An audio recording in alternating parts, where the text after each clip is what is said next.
এই পর্বে আমরা ফ্রি ট্রান্সফর্ম, রোটেট বা স্কেলিং করে আমরা এই ইমেজটি তৈরি করব, যেটি মূলত এটি ছিল প্রথমে, এবং এখানে রোটেট করে এই ছবিটি রোটেট করে এই ছবিটির মাধ্যমে আমরা ফাইনাল এই ছবিটি তৈরি করব। চলুন শুরু করা যাক। শিফট ট্যাব চেপে আমরা লেয়ার প্যানেলটি ফিরিয়ে আনি। এবার আমরা প্রথমেই এই ইমেজটি দেখি। এই ইমেজে আমরা রোটেশন করব বা ফ্রি ট্রান্সফর্ম অ্যাপ্লাই করব। ফ্রি ট্রান্সফর্ম করার আগে কিছু বিষয় আপনার জেনে নেওয়া উচিত, যে এগুলো তো সব পিক্সেল বেস ইমেজ। যদি ভেক্টর বেস ইমেজ হয় অথবা স্মার্ট অবজেক্ট হয়, সেক্ষেত্রে রোটেট করলে বা স্কেলিং করলে পিক্সেলের কোনো ক্ষতি হয় না বা কোনো সমস্যা হয় না। কিন্তু আপনি যদি এরকম পিক্সেল বেস ছবি আপনি যদি বারবার রোটেট করেন বা স্কেলিং করেন, সেক্ষেত্রে পিক্সেলের ক্ষতি হয়। তবে কিছু সেটিংস রয়েছে যেগুলো করলে কোনো ক্ষতি হবে না, তো আমরা সেই পদ্ধতিটি অনুসরণ করব। প্রথমে এই ইমেজটি আমরা ডুপ্লিকেট করি। ডুপ্লিকেট করতে রাইট প্রেজে আরেকটি বিষয় আমরা এখানে দেখিয়ে নিই। এই লেয়ারটি 48 রোটেশন করা হয়েছে। এতবার রোটেশন করার ফলে দেখুন ইমেজটি কত ঘোলা হয়ে গিয়েছে বা পিক্সেল নষ্ট হয়ে গিয়েছে, যেটি মূলত এটি এরকম ছিল। তাই যত আপনি রোটেশন করবেন, ফ্রি ট্রান্সফর্ম করবেন, ততই আপনার ছবির কোয়ালিটি কমবে, যদি না সেটি স্মার্ট অবজেক্টে রূপান্তর করা না হয়। তারপরও কিছু সিস্টেম আমরা এখন দেখাবো যেটিতে কোনো ক্ষতি হবে না। প্রথমে এই ইমেজটি আমরা ডুপ্লিকেট করব। ডুপ্লিকেট করতে রাইট ক্লিক করে ডুপ্লিকেট লেয়ার ক্লিক করে আমরা যেখানে যে ইমেজটিতে নিতে চাই সেই লেয়ারটি সিলেক্ট করে দিব, ইমেজটি সিলেক্ট করে দিব। দেখুন এখানে সেই ইমেজটি চলে এসেছে। আমরা একটু জুম আউট করি। এবার আমরা ফ্রি ট্রান্সফর্ম অপশনটি দেখব।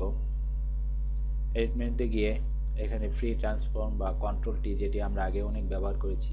এছাড়াও কিছু অপশন রয়েছে ট্রান্সফর্ম, যেটি আমরা ব্যবহার আস্তে আস্তে দেখব। ফ্রি ট্রান্সফর্ম বা কন্ট্রোল টি চাপার পরে এমন একটি বক্স আসবে। এখন এটি আমরা আমাদের ইচ্ছে মতো এডিট করতে পারি বা বড় ছোট করতে পারি, তবে এতে অনেক সময় ছবির অরিজিনাল কোয়ালিটি থাকে না। এখানে আমরা যদি প্রপোর্শন আকারে করতে পারি, আমরা শর্টকাট কি জানি, শিফট অল চেপে আমরা প্রপোর্শন আকারে ছোট করে করতে পারি। তবে এই উপরেও কিছু অপশন রয়েছে, যেমন আমরা এই লক আইকনে যদি ক্লিক করি, তারপরে এখানে আমরা 100% সিলেক্ট করে এন্টার চাপি, অর্থাৎ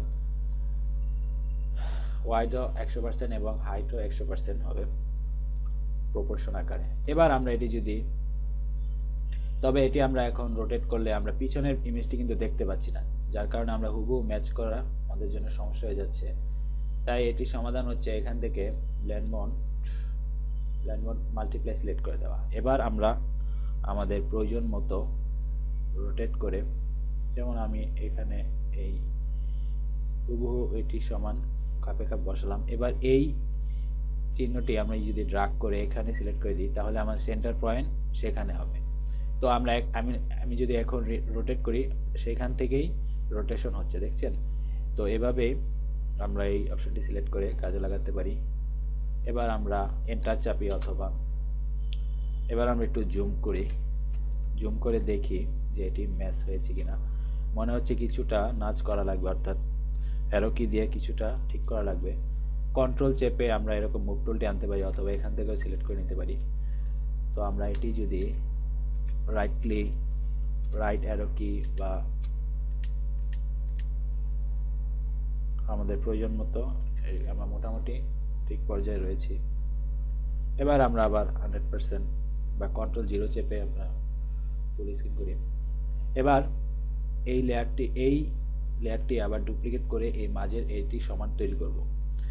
আমরা যদি এখানে দেখি, এখানে ট্রান্সফর্মে কিন্তু ডুপ্লিকেট করার কোনো অপশন নেই, অর্থাৎ অ্যাগেইন অপশন রয়েছে কিন্তু ডুপ্লিকেট করার কোনো অপশন নেই। অর্থাৎ আমরা এই লেয়ারটি বা ইমেজটি আমরা ডুপ্লিকেট করতে চাই, সেক্ষেত্রে আপনাকে অবশ্যই শর্টকাট কি ব্যবহার করতে হবে, এছাড়া বিকল্প নেই।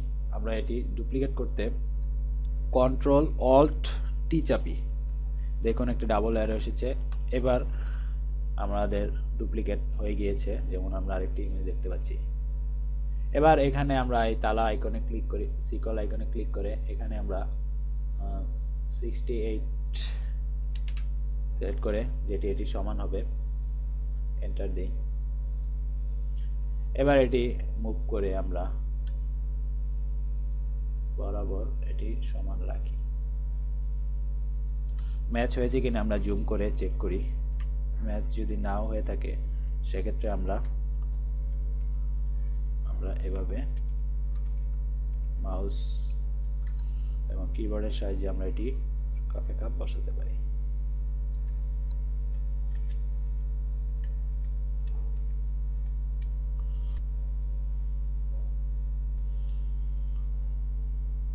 আমরা এবার একটি মজার শর্টকাট কি দেখব।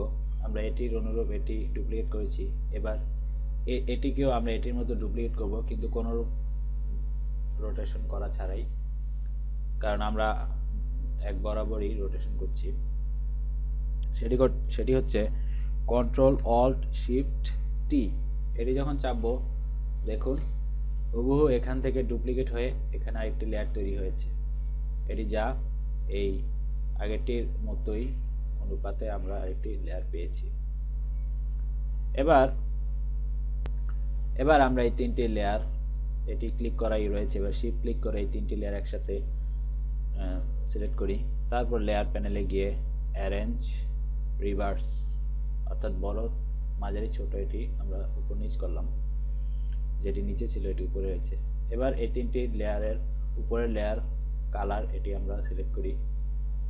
সিলেক্ট করার পর এখান থেকে নর্মাল থেকে কালার ব্লেন্ড মোডটি সিলেক্ট করে দিই। দেখুন কত সুন্দরভাবে এটি কালারটি সুন্দরভাবে চেঞ্জ হয়েছে, যেটি তিনটি গ্লাসের উপরই তিন রঙের কালার ইফেক্ট করেছে।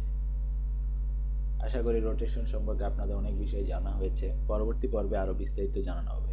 ধন্যবাদ সবাইকে।